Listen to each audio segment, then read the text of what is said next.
नमस्कार सभी साथियों को। आप सभी के लिए खुशखबरी है कि लैब असिस्टेंट 2026 ज्योग्राफी विषय से 136 पोस्ट पर रिक्रूटमेंट आरएसएसबी जयपुर जो बोर्ड है हमारा कर्मचारी चयन बोर्ड, उसने 136 पोस्ट पर आयुक्तालय कॉलेज शिक्षा के लिए लैब असिस्टेंट भूगोल के लिए विस्तृत नोटिफिकेशन जारी कर दिया है और 9 मई 2026 को ये एग्जाम होने वाला है। तो मोटे मोटे तौर पर हम ये कह सकते हैं कि फरवरी, मार्च और अप्रैल 90 दिन ये, ऊपर 9 दिन वो और 5-7 दिन ये, कुल मिला के 100 और 105 दिन के आसपास। मोटे तौर पर आप ये मान लीजिए कि 100 दिन का समय आपके पास में है लैब असिस्टेंट ज्योग्राफी की तैयारी करने वालों के लिए। आप सभी के लिए ये एक सुनहरा मौका है जो लैब असिस्टेंट की तैयारी कर रहे हैं, या 12th में जिन विद्यार्थियों के ज्योग्राफी सब्जेक्ट से 12th हो रखी है। ये इसके लिए मिनिमम योग्यता है कि आपकी सीनियर सेकेंडरी में भूगोल विषय से यदि आप सीनियर सेकेंडरी पास आउट हो तो आप इस एग्जाम के लिए क्वालिफाई हो। इसके लिए सीईटी की कोई बाध्यता नहीं है। ये बहुत अच्छी बात है इस एग्जाम के लिए कि सीईटी इसके लिए जरूरी नहीं है, बल्कि आपको सीनियर सेकेंडरी, या मतलब यूं कह सकते हैं कि आपकी 12वीं, यदि आर्ट्स से आपने 12वीं की है कला संकाय से, और उसमें यदि आपके पास में सब्जेक्ट ज्योग्राफी रहा है तो आप इस एग्जाम के लिए एलिजिबल हो, बशर्ते कि आपको 1 जनवरी 2027 तक आपकी आयु है वो 18 वर्ष कम से कम हो जानी चाहिए, और मैक्सिमम 40 वर्ष की उम्र इसमें रखी गई है। और 2022 के बाद में वैकेंसी नहीं आने के कारण इसमें सभी अभ्यर्थियों को 3 साल की विशेष छूट भी दी गई है। इसके अलावा जो छूट है वो अलग बात है, लेकिन 3 वर्ष की छूट सभी अभ्यर्थियों को मिली हुई है। तो कुल मिला के 1 जनवरी 2027 को यदि आपकी एज 18 वर्ष हो रही है तो आप इस एग्जाम में बैठने के लिए एलिजिबल हो। यदि आप 12th में हो, अभी 12वीं में हो, तो 9 मई 2026 को जब ये एग्जाम होगा उस दिन तक आपके पास में 12th पास का सर्टिफिकेट होना चाहिए, मतलब 12th का रिजल्ट आ जाना चाहिए, तो भी आप एपीयरिंग के साथ में ये एग्जाम दे सकते हो। बाकी जिन्होंने 12th पास कर रखी है और जिनकी उम्र 1 जनवरी 2027 को 18 वर्ष कंप्लीट हो रही है, वे सभी एस्पिरेंट इस एग्जाम को देने के लिए एलिजिबल है। तो मोटे तौर पर एलिजिबिलिटी के बारे में बात करनी हो तो 12वीं में आपके पास में ज्योग्राफी होनी चाहिए, तथा साथ में 1 जनवरी 2027 को आपकी एज है वो 18 वर्ष कंप्लीट हो जानी चाहिए, तो आप इस एग्जाम में बैठने के लिए योग्य हो। मोटे मोटे तौर पर ये इस एग्जाम में की एलिजिबिलिटी कह सकते हैं हम। इसके अलावा आज ये जो सेशन है ये मोटे इसलिए रखा गया है कि जो विद्यार्थी अभी 12th पास करके आए हैं और जिनको ज़्यादा कंपटीशन का नॉलेज नहीं है, उनके लिए हम रणनीति पे बात करेंगे कि किस प्रकार से आपकी तैयारी की रणनीति हो कि लैब असिस्टेंट का एग्जाम है वो आसानी से आप फेस कर पाओ। पोस्ट 136 पोस्ट है, आप सभी को ध्यान है कि इसमें 136 पोस्ट है, और इसमें सिलेक्शन होने के बाद में आयुक्तालय कॉलेज शिक्षा में आपको नौकरी दी जाएगी। इसका मतलब है कि लैब असिस्टेंट को नियुक्ति कहाँ दी जाएगी? राजस्थान सरकार की जितनी भी कॉलेज है, जो महाविद्यालय है, उन महाविद्यालयों के अंदर आप भूगोल के लैब असिस्टेंट पद पर नियुक्त किए जाएंगे। ठीक है, इतनी बात हो गई।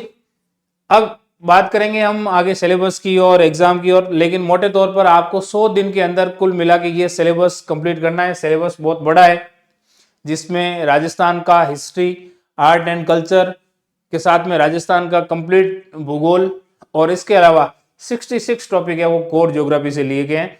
तो आपको एग्जाम पैटर्न भी ध्यान होगा। एग्जाम पैटर्न की बात करेंगे उससे पहले मैं बता दूं कि जीएस एकेडमी जोधपुर का जो एप्लीकेशन है, हमारा एक ऐप है जीएस एकेडमी का, जीएस स्पेस देखिए ACADEMY, ये आप प्ले स्टोर पे लिखेंगे तब हमारा ये वाला लोगो वाला ऐप आपको दिख जाएगा। ये वाला ऐप डाउनलोड कर लेना। वहां पर लैब असिस्टेंट को टारगेट करके हमने एक बैच शुरू किया है 25 जनवरी 2026 से, जिसका रजिस्ट्रेशन ओपन है, और आप ये 9251 92 पर व्हाट्सएप करके भी और कोई ज़्यादा डिटेल पूछना चाहते हो या इस भर्ती की रिगार्डिंग कुछ भी बात करना चाहते हो तो बेझिझक आप इन नंबर पर कॉल करके आप पूछ सकते हो। यदि आप ये कोर्स खरीदते हो तो इसके साथ में आपको टेस्ट सीरीज फ्री मिलेगी। टेस्ट सीरीज, इसके अलावा कोर्स नहीं ले रहे हो, केवल टेस्ट सीरीज लेना चाहते हो तो भी इसमें 13 टेस्ट आपको टॉपिक वाइज मिलेंगे और 5 टेस्ट है वो फुल लेंथ टेस्ट मिलेंगे। कुल मिला के 18 टेस्ट की एक टेस्ट सीरीज हम शुरू करने जा रहे हैं, जिसमें प्रत्येक संडे को आपका टेस्ट होगा और आप इस टेस्ट के माध्यम से खुद को एवेल्युएट कर पाओगे। ठीक है, तो ये 25 जनवरी 2026 से ये टेस्ट सीरीज शुरू हो गई है और कोर्स के साथ में ये टेस्ट सीरीज बिल्कुल मुफ्त है। कोर्स की बात करें तो इसमें आपको जीएस एकेडमी का जो ऑनलाइन प्लेटफॉर्म है वहां पर आपको लाइव और रिकॉर्डेड क्लासेस मिलेगी। आपको 1 साल की वैलिडिटी मिलेगी। इसके साथ में जो क्लास का पीडीएफ पैनल होगा वो भी आपको साथ में देखने को मिलेगा। इसके अलावा डाउट सेशन भी रखेंगे, प्रीवियस ईयर के क्वेश्चन कवर करेंगे और साथ में मेरे जो गुरुशिखर एकेडमी का जो चैनल है, इस यूट्यूब चैनल पर आपको डेली एमसीक्यू की प्रैक्टिस भी हम करेंगे। प्रत्येक टॉपिक वाइज आप अपनी प्रैक्टिस होगी और हमारी ये कोशिश रहेगी कि राजस्थान की हिस्ट्री, आर्ट एंड कल्चर के पोर्शन को छोड़ दिया जाए, तो बाकी जो 50 सवाल आते हैं हमारे यूनिट ए में और 100 सवाल आते हैं यूनिट बी में।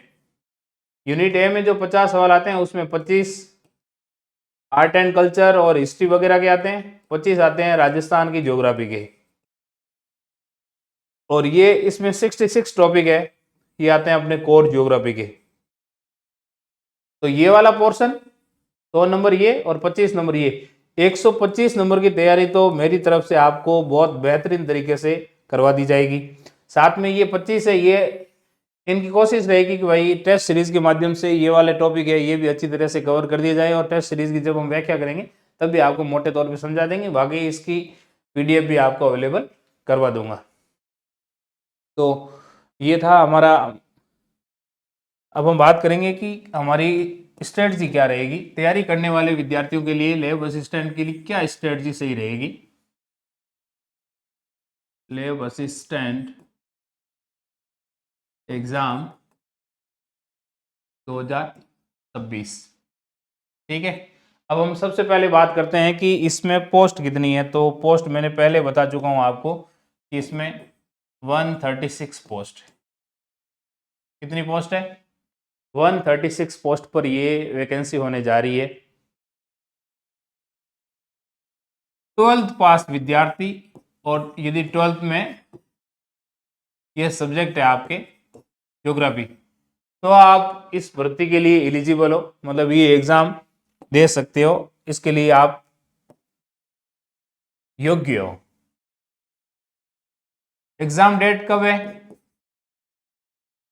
9 मई को एग्जाम होगा।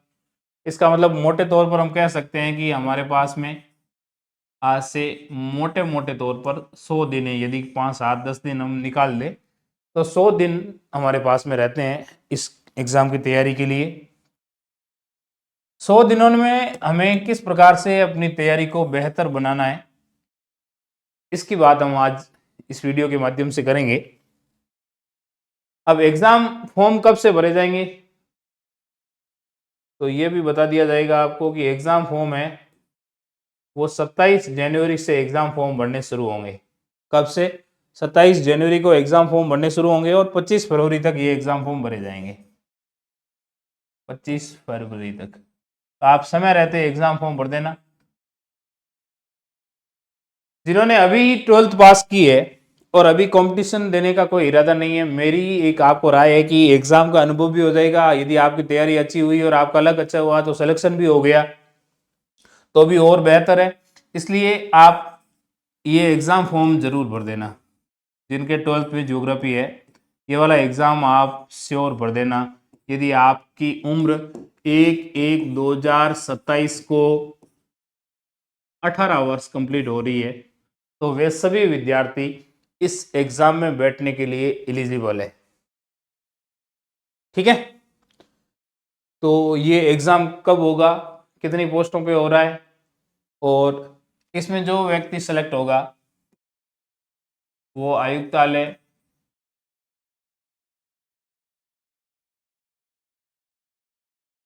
कॉलेज शिक्षा में जितने भी कॉलेजेज हैं, उन कॉलेजेस में लैब असिस्टेंट के पद पर आपको नियुक्ति मिलेगी।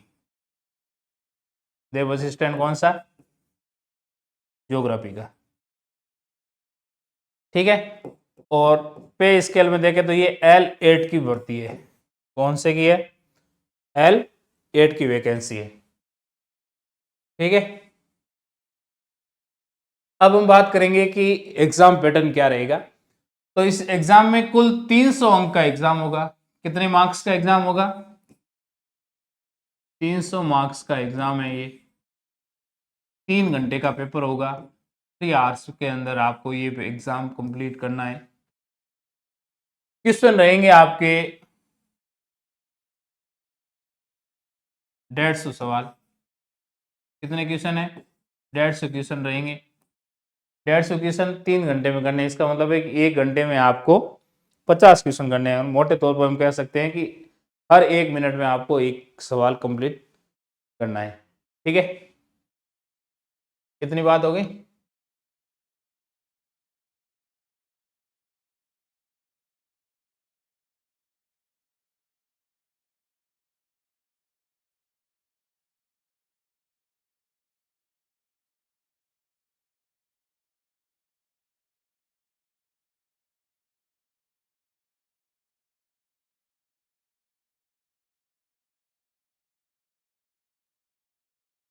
जूम नहीं हो रहा है, कोई बात नहीं। अब हम बात करेंगे कि हमारा जो पेपर होगा उस पेपर में 2 भाग होंगे, पार्ट ए और पार्ट बी। पार्ट ए होगा राजस्थान की हिस्ट्री, राजस्थान का आर्ट, राजस्थान का कल्चर, राजस्थान का लिटरेचर, राजस्थान की जो हमारी ट्रेडिशन है, परंपराएं,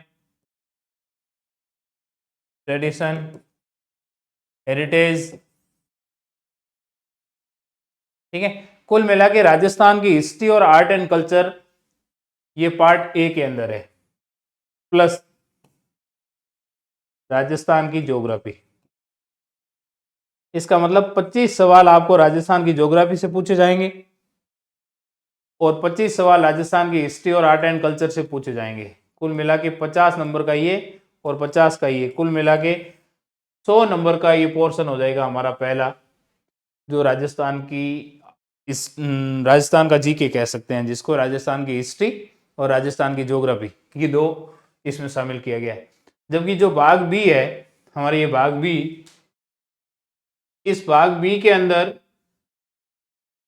कुल 200 मार्क्स का है ये और 100 क्वेश्चन इसमें से पूछे जाएंगे। अब 66 टॉपिक है इसमें, तो मोटे तौर पर हम कह सकते हैं कि प्रत्येक टॉपिक से एक सवाल तो आना ही आना है। और कोई ऐसा यूनिट है जिसमें एक ही यूनिट में 2 से ज्यादा टॉपिक दिए गए हैं, तो उन टॉपिक से भी सवाल पूछे जाएंगे। कुल मिला के 67 टॉपिक से 100 सवाल आएंगे।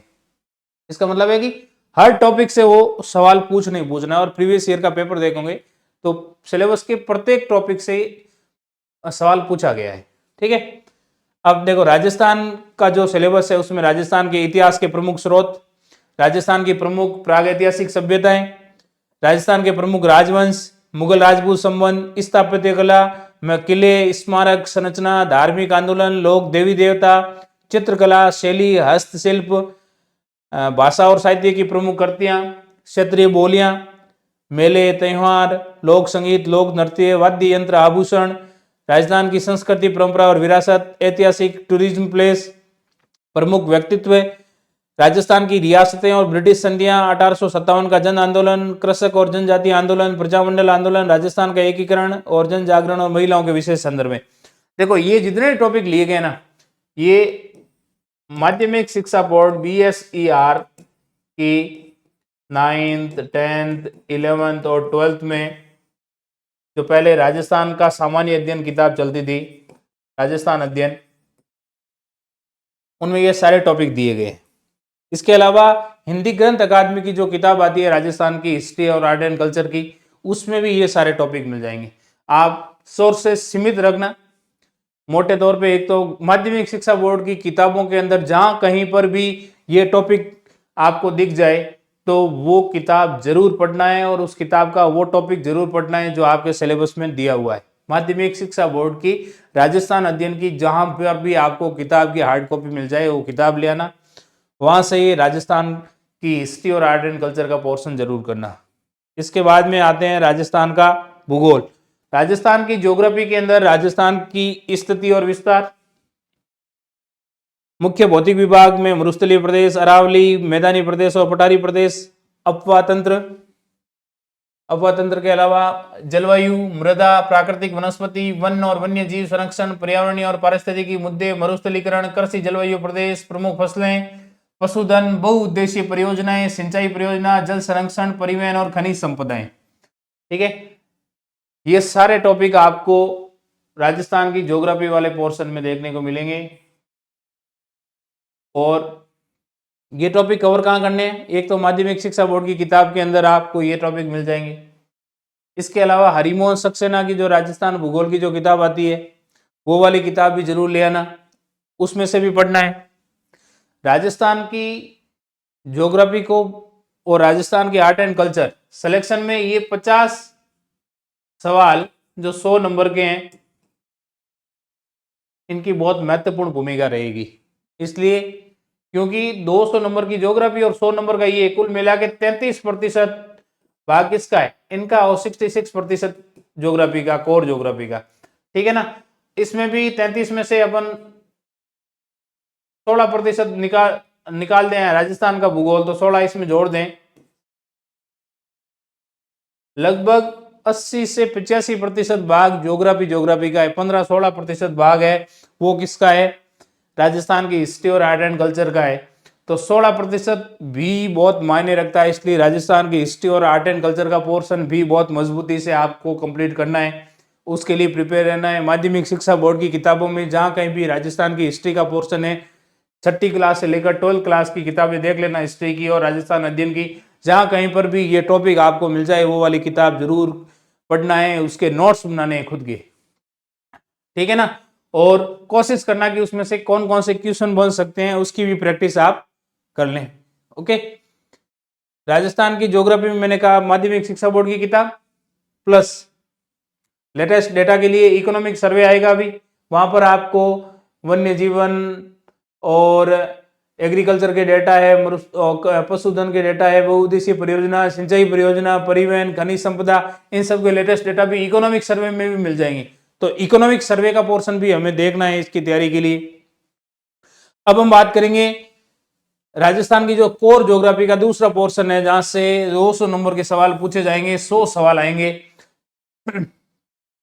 पहला टॉपिक है भूगोल, एक समाकलित विषय के रूप में भूगोल की शाखाएं और भौतिक भूगोल का महत्व है। 11th क्लास की एनसीईआरटी, 11th की एनसीईआरटी में 2 एनसीईआरटी आती है, एक तो फिजिकल ज्योग्राफी की और दूसरी आती है इंडिया ज्योग्राफी। ये दोनों किताबों के सारे टॉपिक आपको इस सिलेबस में मिलेंगे। इसके अलावा 12th क्लास की एनसीईआरटी जिसमें एक भारत, लोग और अर्थव्यवस्था नाम की किताब है और अर्थव्यवस्था, और दूसरी है मानव भूगोल। ये दोनों किताब लानी है। दोनों किताबों के सारे टॉपिक आपको इस सिलेबस में देखने को मिलेंगे।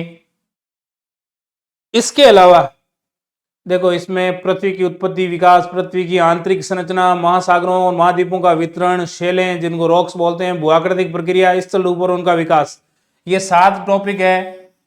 ये जियोमॉर्फोलॉजी के, किसके है? जियोमॉर्फोलॉजी 11th क्लास की एनसीईआरटी में मिल जाएगा। फिर एटमॉस्फेयर, इंसोलेशन, प्रेशर और वाटर इन एटमॉस्फेयर और वर्ल्ड क्लाइमेट, ये जो टॉपिक है ये है क्लाइमेटोलॉजी के, ये भी 11th की एनसीईआरटी में मिल जाएगा, क्लाइमेटोलॉजी। उसके बाद में हाइड्रोलॉजी का पोर्शन आता है, ओशिनोग्राफी का 2 टॉपिक है, ये भी 11th में ओशिनोग्राफी मिल जाएगी। इसके अलावा बायोस्फीयर के 2 टॉपिक है, ये भी आपको 11th क्लास की एनसीईआरटी में मिल जाएगा, 11th की एनसीईआरटी में। इसके अलावा ये जो 2 टॉपिक है ना, बायोडाइवर्सिटी वाले और जैवमंडल पारिस्थितिक तंत्र वाले, ये 12th क्लास की या 11th क्लास की बायोलॉजी की गई किताब है, उसमें 3-4 टॉपिक और है। तो वहां पर भी आप देख सकते हो।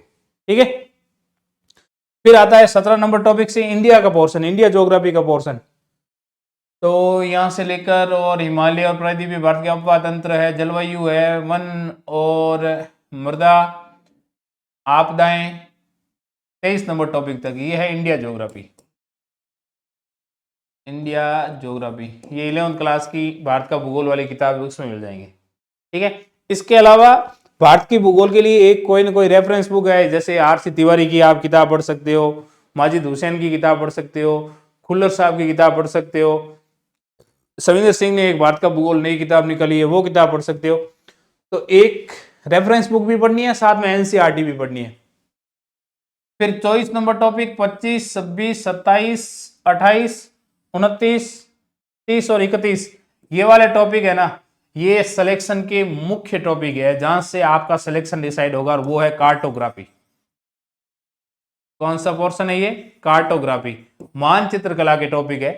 मानचित्र के प्रकार, मापनी, और फिर अक्षांश देशांतर, मानचित्र प्रक्षेप, टोपोग्राफिकल जो मैप होते हैं, स्थलाकृतिक मानचित्र, समोच्च रेखा, स्थलाकृतियों की पहचान, वायु फोटोग्राफी, उपग्रह सुदूर संवेदन, रिमोट सेंसिंग, मौसम उपकरण, मौसम चार्ट्स वगैरह। तो ये सारे जो टॉपिक है 24 नंबर से लेकर 31 और 31 नंबर तक, ये सारा पोर्शन किसका है? कार्टोग्राफी का पोर्शन है। कार्टोग्राफी में देखो 11th और 12th क्लास की ज्योग्राफी की प्रैक्टिकल की बुक है ना, ज्योग्राफी प्रैक्टिकल 11th और 12th, ये दोनों किताबें आपको लाइन टू लाइन पढ़नी है। जो सिलेबस में दिया गया है वो सारे टॉपिक उसमें से पढ़ने हैं, और सारा का सारा ये जो सिलेबस है वो 11th और 12th की एनसीईआरटी की प्रैक्टिकल की बुक, और माध्यमिक शिक्षा बोर्ड में 11th 12th में जो हमारा जो प्रैक्टिकल की किताबें चलती है उन किताबों से लिए गए हैं, सारे टॉपिक हूबहू लिए गए। ठीक है, तो उन किताबों से बाहर कुछ नहीं जाएगा। इनके अलावा भी और आप पढ़ना चाहते हो तो एक जेपी शर्मा साहब की प्रैक्टिकल की किताब आती है, ज्योग्राफी प्रैक्टिकल की, जेपी शर्मा ज्योग्राफी प्रैक्टिकल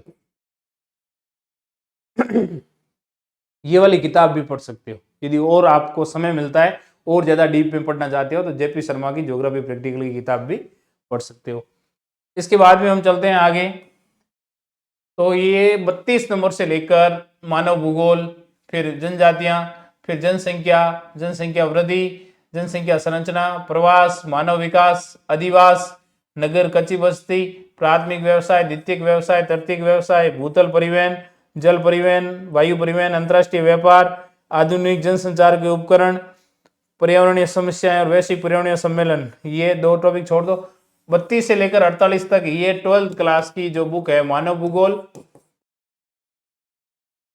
उसमें मिल जाएंगे आपको सारे टॉपिक। ठीक है, इसके अलावा भारत लोग और अर्थव्यवस्था जो 12th क्लास की एनसीईआरटी की किताब है, भारत लोग और अर्थव्यवस्था, उनमें भी मिल जाएंगे आपको। ठीक है, तो ये सारे टॉपिक 12th क्लास की किताबों से लिए गए हैं। ठीक है, इसके अलावा आपको मानव भूगोल की कोई रेफरेंस किताब पढ़नी है तो आप माजिद हुसैन पढ़ सकते हो, एच.डी. कौशिक पढ़ सकते हो, इनमें से कोई भी किताब पढ़ सकते हो। ठीक है, फिर चलते हैं आगे। पर्यावरणीय समस्या वाला और वैश्विक पर्यावरणीय सम्मेलन, तो मैंने कहा एक तो 12th की जो बायोलॉजी वाली किताब है उसमें, और इसके अलावा आप दृष्टि आईएएस की दृष्टि आईएएस का जो पर्यावरण वाला पोर्शन है वो भी पढ़ सकते हो, वो समय मिले तो, नहीं तो एनसीईआरटी के अंदर सारे ये टॉपिक दिए गए हैं, वहां से आप कवर कर लेना इसको। ठीक है, फिर ये रिसोर्सेज, संसाधन, अजैविक संसाधन, ऊर्जा संसाधन, कृषि के प्रकार, मुख्य फसलें, भारत में औद्योगिक विकास, क्षेत्रीय नियोजन, गरीबी उन्मूलन, मनरेगा, पोषणीय विकास, ग्रामीण विकास, प्रमुख उद्योग, खनिज, प्रमुख सिंचाई परियोजनाएं, ये सारे टॉपिक है। ये आपको 12th क्लास वाली जो किताब है भारत लोग और अर्थव्यवस्था, उसमें मिल जाएंगे। फिर 64, 65 और 67 तीन टॉपिक आते हैं। मानचित्र, आंकड़ों का निरूपण, दंड आरेख, चक्र आरेख, प्रवाह आरेख, थीमेटिक मानचित्र और जीआईएस, ये वाले टॉपिक आपको 11th 12th की जो ज्योग्राफी प्रैक्टिकल की बुक है, प्रैक्टिकल वाली किताब है, उसमें देखने को मिल जाएंगे। ठीक है ना, तो हम यूं कह सकते हैं कि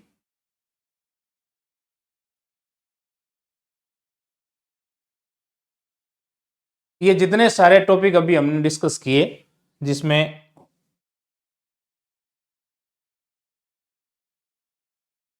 कुल मिला के 300 सवाल का पेपर है। 300 सवाल के पेपर में दो भाग है। एक पहले भाग में 100 सवाल 100 नंबर आएंगे, दूसरे में 200 मार्क्स। 200 मार्क्स है, इसमें 100 मार्क्स है, इसका मतलब 50 सवाल है, और इसमें 100 सवाल है।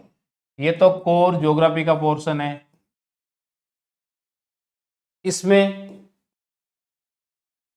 राजस्थान की हिस्ट्री और आर्ट कल्चर और राजस्थान की ज्योग्राफी का पोर्शन है। ठीक है, तो ये 33% हिस्सा कवर करेगा, ये 66% हिस्सा कवर करेगा। लेकिन आप किसी एक पोर्शन पर निर्भर रहकर इस एग्जाम को फाइट नहीं कर सकते। आपको दोनों एक पोर्शन में राजस्थान का आर्ट एंड कल्चर, राजस्थान की ज्योग्राफी और कोर ज्योग्राफी के 66 टॉपिक, इन सभी को एक साथ लेके चलना है। 100 दिन में 100 दिन आपको Rajasthan history, art and culture में प्रत्येक दिन 2-3 घंटे इस पे देना है, 2-3 घंटे आपको राजस्थान की ज्योग्राफी पे देना है, और 8-10 घंटे आपको कोर ज्योग्राफी पे देना है।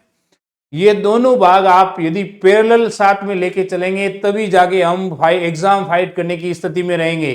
ज्यादा समय नहीं है हमारे पास में, केवल 3 महीने का समय है। 3 महीने के समय में हम तभी एग्जाम कंप्लीट कर पाएंगे जब हमारा सारा का सारा सिलेबस एक साथ में कवर हो जाएगा। ठीक है, अब हम बात करेंगे कि ये जो 66 टॉपिक है ना, इस टॉपिक में फिजिकल ज्योग्राफी के टॉपिक है, ह्यूमन ज्योग्राफी के टॉपिक है, और इंडिया ज्योग्राफी के टॉपिक है। इसके अलावा कार्टोग्राफी के टॉपिक है, और फिर दूसरा इकोनॉमिक ज्योग्राफी, और यूं कह सकते हैं कुछ इकोनॉमिक ज्योग्राफी टाइप का पोर्शन भी है।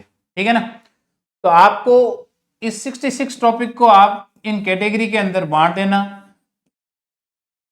ठीक है, यदि आप दिन में 10 घंटे इस पे दे रहे हो ना, तो प्रत्येक पोर्शन पे 2-2 घंटे देना शुरू कर देना। इसको भी 2 घंटे पढ़ना है, इसको भी 2 घंटे, इसको भी 2 घंटे, इसको भी 2 घंटे, और इसको भी 2 घंटे।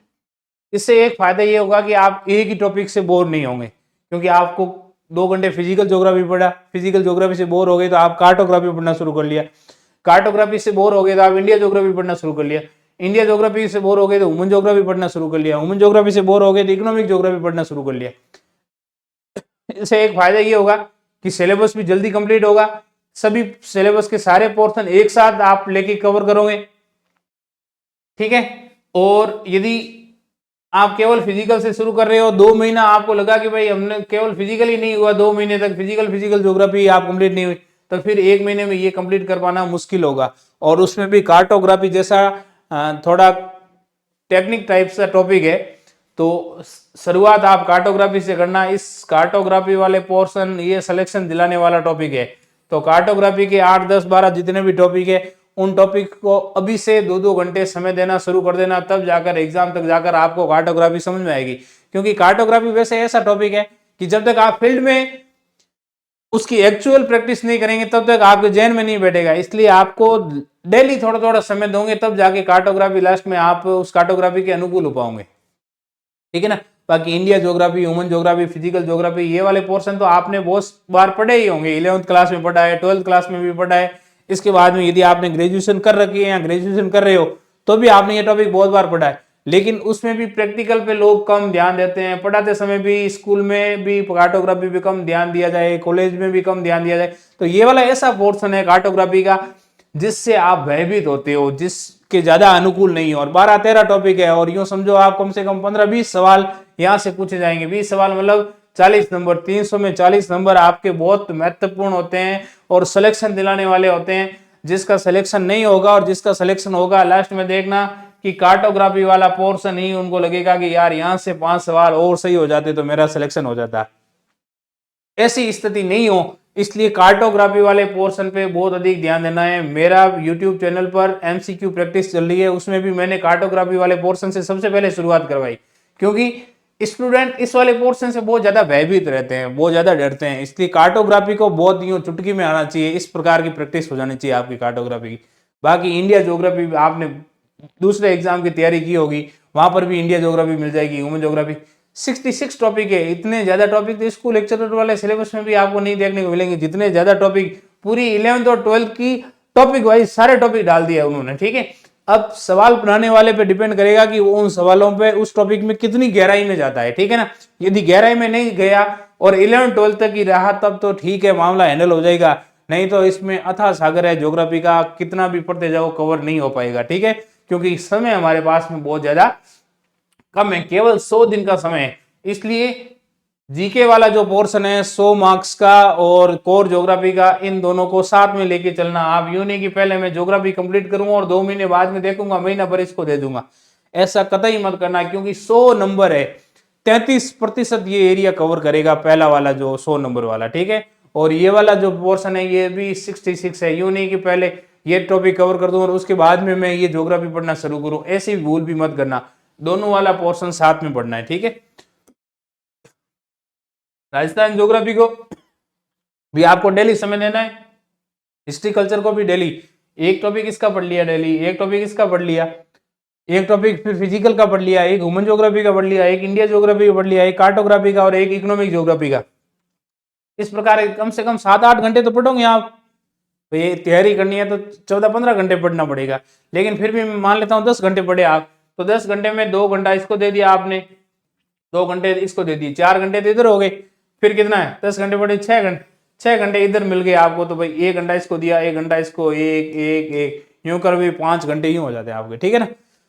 तो जब भी ये 66 टॉपिक पढ़ना आप शुरू करो, शुरू तो करना ही है, एग्जाम देना है तो जल्दी शुरू करना पड़ेगा, आजकल में शुरू करना पड़ेगा। तो इसके सारे पोर्शन में फिजिकल को भी साथ में शुरू कर देना, मानो ह्यूमन ज्योग्राफी को भी साथ में, लेकिन अब जब भी आप पढ़ोगे ना तो ध्यान रखना 11th की एनसीईआरटी, 12th की एनसीईआरटी प्लस 11th और 12th की board of secondary education Rajasthan BSR की जो किताबें हैं 11th 12th की ज्योग्राफी की, वो भी आपको पढ़नी है। कुछ ऐसे टॉपिक है जो वर्तमान में चलती उसमें नहीं है, 2-4 साल पहले चलती थी उसमें भी है, इसलिए पुरानी किताबें भी आपको पढ़नी है।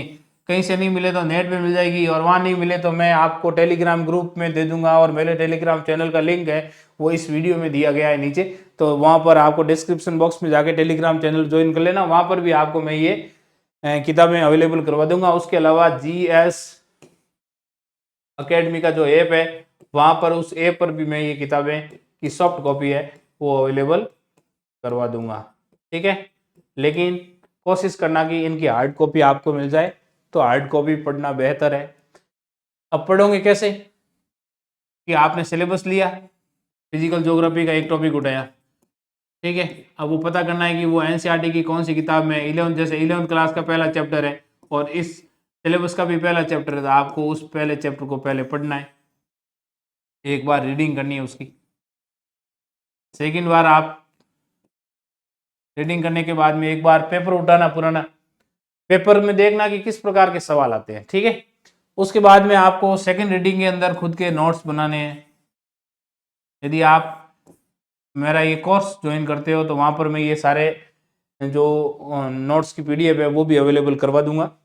इसके अलावा यदि आप कोई कोर्स नहीं ज्वाइन करते और इंडिपेंडेंट तैयारी कर रहे हो तो सेकंड रीडिंग में आप इसके खुद के नोट्स बनाने हैं, और यदि कोई कोचिंग ज्वाइन भी कर रखी है आपने तो भी वहाँ जो नोट्स दिए जा रहे हैं उन नोट्स के आधार पर, और 11th की जो मूल किताबें हैं एनसीईआरटी की, उन किताबों के आधार पर आपको खुद के नोट्स बनाने हैं। क्या करना है? खुद के नोट्स बनाने हैं, ठीक है। इससे क्या है कि रिविजन करना आपको आसान हो जाएगा, बहुत तेज गति से आप रिवीजन कर पाओगे यदि आपके पास में। इसके अलावा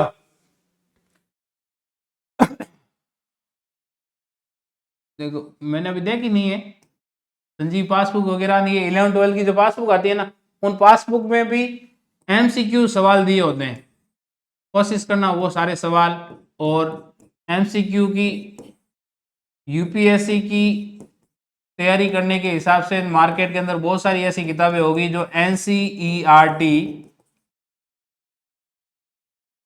बेस्ट MCQ किताब होगी। NCERT 11 12 की NCERT की MCQ प्रैक्टिस के लिए बहुत सारी किताबें मार्केट में आपको मिल जाएगी, तो वो किताब लाना है और उसकी प्रैक्टिस करना है, ठीक है। इसके अलावा टेस्ट सीरीज ज्वाइन कर लेना, एक टेस्ट सीरीज ज्वाइन करेगी तो 2 3 4 टेस्ट सीरीज ज्वाइन कर लेना। ज्यादा से ज्यादा प्रैक्टिस करना है, आपको कोशिश करना है कि कौन सा सवाल कैसे बन रहा है, और क्योंकि अलग अलग टेस्ट बनाने वालों के अलग अलग दिमाग है, प्रत्येक टेस्ट सीरीज बनाने वाले की, तो आपको अलग अलग व्यू से सोचने का अवसर मिलेगा, ठीक है ना। इसके अलावा आपको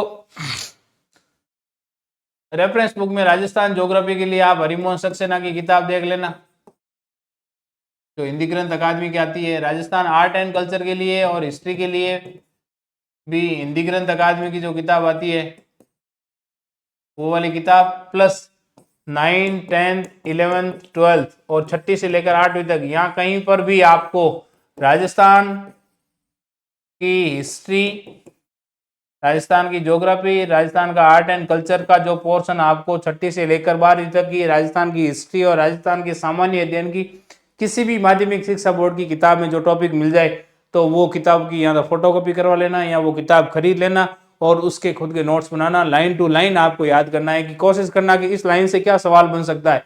पढ़ते समय ये हमेशा व्यूज में रहना चाहिए कि ये जो मैं लाइन पढ़ रहा हूँ, इस लाइन में किस प्रकार का सवाल बन सकता है और कौन सा फैक्ट है वो महत्वपूर्ण है। उन सब फैक्ट को आपको लिखते जाना है, अंडरलाइन करना है, अलग अलग कलर से कर लेना कैसे भी करके, लेकिन याद हो जाना चाहिए आपको। तो इन 100 दिन में आप अपना, क्योंकि प्रत्येक व्यक्ति के पढ़ने का समय अलग होता है, पढ़ने की रणनीति अलग होती है, मैं केवल आपको अपने हिसाब से अपना टेंटेटिव टाइम टेबल बनाना है पढ़ने का, अपनी खुद की रणनीति होनी चाहिए। मैं मोटे तौर पे आपको समझा रहा हूं कि आपको तैयारी में किस पे डिपेंड रहना है। एक तो एनसीईआरटी की किताब, एक माध्यमिक शिक्षा बोर्ड की जो किताबें हैं नई और पुरानी वाली, जहां कहीं पर भी ये टॉपिक आपको उन किताबों में देखने को मिल जाए, उन किताबों को पढ़ना है, ठीक है। इसके अलावा 1-2 रेफरेंस किताबें रखना, यदि आपको समय मिले तो रेफरेंस किताबों की तरफ जाना है, नहीं तो 11-12 की किताबों पे ही निर्भर रहना है आपको। माध्यमिक शिक्षा बोर्ड की किताब और एनसीईआरटी की किताब पर ही मोस्टली आपको निर्भर रहना है। उसके बाद भी यदि समय मिल जाए और आपको लगे कि यार ऐसा कोई भी टॉपिक है जो अभी कवर नहीं हो रहा है, क्योंकि रेफरेंस बुक के चक्कर में पहले नहीं पढ़ना है। जब तक एक बार आप माध्यमिक शिक्षा बोर्ड और एनसीईआरटी के सिलेबस से सारा सिलेबस कवर नहीं कर लेते हो, तब तक आपको रेफरेंस बुक के हाथ नहीं लगाना है। सारा सिलेबस यदि एक बार एनसीईआरटी और माध्यमिक शिक्षा बोर्ड की किताब से हो जाए और फिर आपको लगे कि ये 5-7 टॉपिक ऐसे हैं जो मेरे को कहीं पर भी नहीं मिले, तो फिर आपको उनके लिए रेफरेंस बुक पे जाना है या नेट पे सर्च करना है। तब तक आपको केवल और केवल इन किताबों पर निर्भर रहना है, ठीक है। मैं जो ये कोर्स करवाऊंगा उसमें मेनली फोकस मेरा रहेगा कि 11-12 की और माध्यमिक शिक्षा बोर्ड की किताब का जितने भी पोर्शन का जो कंटेंट है वो सारा कंटेंट आप तक डिलीवर हो जाए, ठीक है। चैलेंजिंग ये है कि दिन कम है, अभी हमारे पास में 100 दिन है और 100 दिन में इतना बड़ा सिलेबस आपको कवर करवाना है। इसके साथ में टेस्ट सीरीज भी करवानी है, एमसीक्यू प्रैक्टिस भी करवानी है, ठीक है। तो बड़ा चैलेंजिंग काम है, लेकिन कोशिश करेंगे कि ये सारा काम सही समय पर हो जाए, आपके साथ में किसी भी प्रकार का समझौता नहीं हो और आपको क्वालिटेटिव और क्वांटिटेटिव दोनों प्रकार का कंटेंट आपको मिल जाए। केवल न केवल मिल जाए बल्कि आपको समझ में भी आ जाए और एग्जाम सेंटर तक आप वो सारा कंटेंट अपने दिमाग में ले जाओ। वहाँ पर कुल मिला के आपको सारा कंसेप्चुअल क्लियरिटी हो जाएगी, किस प्रकार के सवाल आएंगे और हमने जो पढ़ा है क्या वो सफिशिएंट है। हम उस स्थिति तक आपके एग्जाम को ले जाएंगे या आपकी तैयारी को ले जाएंगे कि आपके एग्जाम में किसी भी प्रकार का सवाल आ जाए तो भी आप उस एग्जाम को फेस कर सको। अब क्या है कि जैसे जैसे कंपटीशन बहुत ज़्यादा टफ हो रहा है, अभ्यर्थियों को छांटना मुश्किल हो रहा है, पढ़ने वाले लोग बहुत ज़्यादा हो गए हैं, तो फिर क्या है कि अब सवालों की प्रकृति चेंज कर रहे हैं, कभी कथन कांड दे रहे हैं, कभी काल कर्म अनुसार दे रहे हैं। तो इन सारे एंगल से हमें देखना होगा, कथन कारण, काल कर्म अनुसार, मैच द फॉलोइंग, ठीक है ना। सभी प्रकार के सवालों की प्रैक्टिस भी हमें टेस्ट सीरीज के माध्यम से करनी होगी, ठीक है।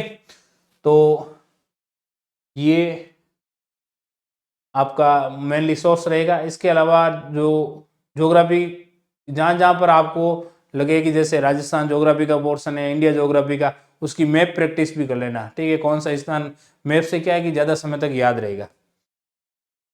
खुद के नोट्स बना लेना, यदि किसी कोचिंग से भी पढ़ते हो तो भी उन वहाँ पर जो डिलीवर हो रहा है उसके आधार पर आप अपने खुद के नोट्स बनाना। शॉर्ट नोट्स होने चाहिए कि जो आप रिवीजन है वो फटाफट हो जाए। की पॉइंट लिख लो आप उनके कि ये वाला टर्म है, इस टर्म का क्या मतलब होगा। भूगोल में ऐसे बहुत सारे शब्दावली है, शब्दावली का अर्थ पूछा जा सकता है।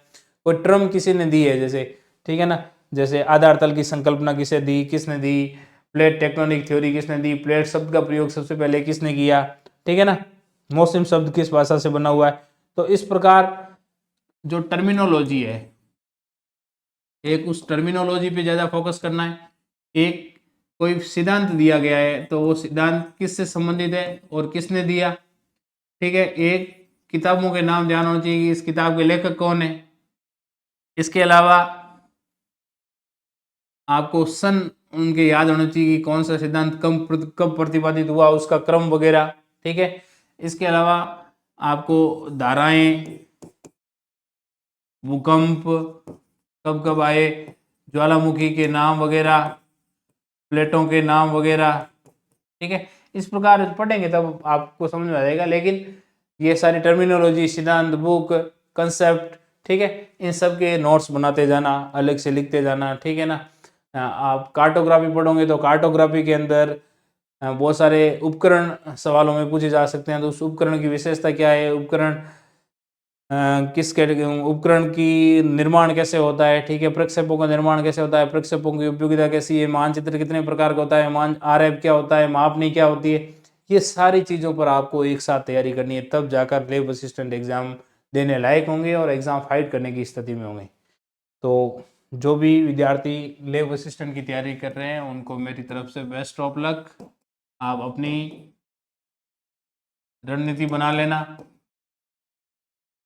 कि हमें मोटे तौर पर 100 दिन के अंदर ये सिलेबस कम से कम 3 बार कंप्लीट करना है। कितनी बार? 100 दिन में 3 बार कंप्लीट करना है। पहली बार हो सकता है कि पहली फर्स्ट रीडिंग के अंदर 45 दिन लग जाए, ठीक है, तो पीछे 55 दिन रहे, दूसरी रीडिंग के अंदर आप 25 दिन लगा देना,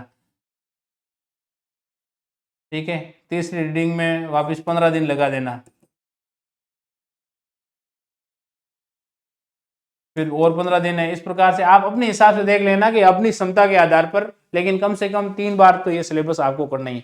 फर्स्ट रीडिंग आप फटाफट स्पीड से 1 महीने के अंदर कंप्लीट कर दो या 45 दिन में कंप्लीट कर लो। सेकंड आप वापस रीडिंग करोगे तो वो उसमें समय कम लगेगा आपको, क्योंकि एक बार आपने पढ़ लिया है। फिर थर्ड रीडिंग में और आपको कम समय लगेगा। तो आप अपने हिसाब से रणनीति बना लीजिए, ठीक है, कि 100 दिन में आपकी स्ट्रेटजी क्या होगी। टेस्ट सीरीज में मैं बता दूंगा कि भाई प्रत्येक टेस्ट में ये आपको टेलीग्राम चैनल के माध्यम से मिल जाएगा कि टेस्ट सीरीज में अगले टेस्ट में क्या पूछा जाएगा। वो पहले से आप वो उन टेस्ट सीरीज के जो टॉपिक है उन पर फोकस करना, हो सके 2-3 टेस्ट सीरीज ज्वाइन कर लो और उन 2-3 टेस्ट सीरीज का जो सिलेबस है उनको एक साथ कवर कर लो। तो उससे क्या है कि आपकी बार बार रिविजन हो जाएगा, टेस्ट भी दे पाओगे आप, खुद का एवोल्यूशन होता रहेगा, ठीक है। तो जो भी विद्यार्थी तैयारी कर रहे हैं एक बार सिलेबस को पढ़ लेना, और उसके अलावा आप पुराना जो पेपर है एक बार तैयारी करने से पहले पुराने पेपर को भी देख लेना कि, और सिलेबस आप पास में रखना और पेपर भी पास में रखना कि ये सवाल सिलेबस के किस पोर्शन से पूछा गया है। फिर आप माध्यमिक शिक्षा बोर्ड की या एनसीईआरटी की किताब निकालना और फिर वहाँ देखना कि यार इस किताब में कौन सी जगह से ये सवाल बना है। तो वो आपको पता चल जाएगा कि किस प्रकार से वहाँ से लाइन से कैसे सवाल बनाते हैं, ठीक है ना। तो 2-3 दिन की ये प्रैक्टिस होगी आपकी। पेपर देखना है, प्रीवियस ईयर का पेपर देखना है, सिलेबस देखना है और एनसीईआरटी की किताबें देखनी है, माध्यमिक शिक्षा बोर्ड की किताबें देखनी है। फिर आप डिसाइड कर लेना कि मेरे को ये सोर्सेज रखना है, ये किताबें पढ़नी है, ये टॉपिक इस किताब से इतने नंबर पे पढ़ूंगा। ये आप सिलेबस निकाल लेना और किताब भी निकाल लेना साथ में। सिलेबस का पहला टॉपिक उठाया आपने, फिर देखना कि ये पहला टॉपिक 11th क्लास की किताब में है या 12th क्लास की किताब में। 11th में है तो एनसीईआरटी में है या माध्यमिक शिक्षा बोर्ड में है, तो वो आप उस सिलेबस के आगे लिख लेना कि भाई 11th क्लास की एनसीईआरटी में ये टॉपिक है। यदि वो टॉपिक माध्यमिक शिक्षा बोर्ड की किताब में भी है तो भी वो उसमें लिख लेना कि एनसीईआरटी प्लस माध्यमिक शिक्षा बोर्ड की किताब दोनों जगह। तो फिर दोनों जगह से पढ़ लेना। कुछ ऐसी चीजें हैं जो आपको एक जगह नहीं मिलेगी तो दूसरी जगह भी मिल जाएगी, तो आप अपनी रणनीति बना लेना, ठीक है ना। इसके अलावा हम 25 तारीख से ये बैच शुरू हो गया प्रयोगशाला सहायक का, बहुत कम रुपीज़ पर है। आप इन नंबर पे मैसेज करके आप पता कर लेना, ठीक है। तो वहाँ पर आपको ये कोर्स मिल जाएगा। इस कोर्स में माध्यमिक शिक्षा बोर्ड और एनसीईआरटी की किताबों के आधार पर ही आपको पढ़ाया जाएगा। जरूरत पड़ी कुछ ऐसे टॉपिक तो फिर रेफरेंस बुक के नोट्स का सहारा लेकर भी पढ़ा देंगे, लेकिन बहुत अच्छी तरह से आपका सिलेबस इसमें कवर करवाया जाएगा। इसके अलावा ये टेस्ट सीरीज है जहाँ पर 13 टेस्ट टॉपिक वाइज होंगे और 5 टेस्ट फुल टेस्ट होंगे। तो आप अपना एवोल्यूशन करना चाहते हो तो भी हमारा ये जीएस एकेडमी का जो ऐप है उस ऐप को डाउनलोड करके, और ये वाला लोगो दिखेगा वहाँ जाकर आप इस ऐप को डाउनलोड कर लेना, ठीक है। इसके अलावा आपको लाइव रिकॉर्डेड क्लासेस वगैरह, नोट्स, डाउट सेशन और ये सब मिल जाएगा आपको। मात्र कोर्स है 1000 रुपये में, और इसके साथ टेस्ट सीरीज भी आपको फ्री देखने को मिलेगी। इन नंबर पर आप व्हाट्सअप करके पूछ सकते हो, ठीक है। और ऐप डाउनलोड कर लेना, और इस यूट्यूब चैनल के नीचे जो टेलीग्राम का लिंक दिया हुआ है उसको भी आप एक बार टेलीग्राम को ज्वाइन कर लेना। वहाँ पर आपको समय समय पर पीडीएफ मिलती जाएगी। नीचे इंस्टाग्राम अकाउंट भी है, वहाँ पर भी जैसे इंपॉर्टेंट बुक्स है, इंपॉर्टेंट कंसेप्ट है, तो ये मैं वहाँ पर इंस्टाग्राम पे पोस्ट करवा दूंगा। तो वहाँ से भी आपको क्या है कि इस प्रकार जब भी फ्री टाइम इंस्टाग्राम देखते हो तो उस समय भी आपकी तैयारी में और हेल्प हो जाए, ठीक है। तो आप सभी विद्यार्थी जो लैब असिस्टेंट की तैयारी कर रहे हैं उनको मेरी तरफ से शुभकामनाएं। आज से जुड़ जाओ, एग्जाम कोई बड़ी बात नहीं है, सरकारी नौकरी प्राप्त करना कोई बड़ी बात नहीं है। हमारा सिलेक्शन हो या नहीं हो वो भविष्य पे डिपेंड करेगा कि हमारी तैयारी कैसे होती है, और एग्जाम देने वाले दूसरे अभ्यर्थियों की भी तैयारी कैसी होती है। इन सारी चीज़ों के आधार पर हमारा रिजल्ट तय होगा। लेकिन हमें आज रिजल्ट पे नहीं सोचना है, हमें अभी कर्म करना है। कर्म करते जाओ, फल का अधिकार हमें नहीं है, ठीक है। कर्मणे वाधिकारस्ते मां फलेषु कदाचित, आपने सुना ही होगा। तो हमारा कर्म पर कंट्रोल है, आप कर्म करते जाओ। फल यदि कर्म सही समय पर और सही रणनीति के साथ में होगा तो एक दिन पॉजिटिव फल भी जरूर मिलेगा, ठीक है। आप सभी विद्यार्थियों को जो लैब असिस्टेंट का एग्जाम दे रहे हैं मेरी तरफ से आपको बहुत बहुत शुभकामनाएं। यदि किसी प्रकार की आपकी क्वेरी हो किसी भी प्रकार के, तो इसमें इस यूट्यूब चैनल पे पट्टी चल रही है, वहाँ पर व्हाट्सअप नंबर दिए हुए हैं, उस व्हाट्सअप नंबर पे मैसेज करके या व्यक्तिगत रूप से मेरे को कॉल करके आप किसी भी प्रकार की क्वेरी हो तो पूछ सकते हो। मैं आपकी हेल्प जरूर करूँगा, ठीक है। Thank you, good night.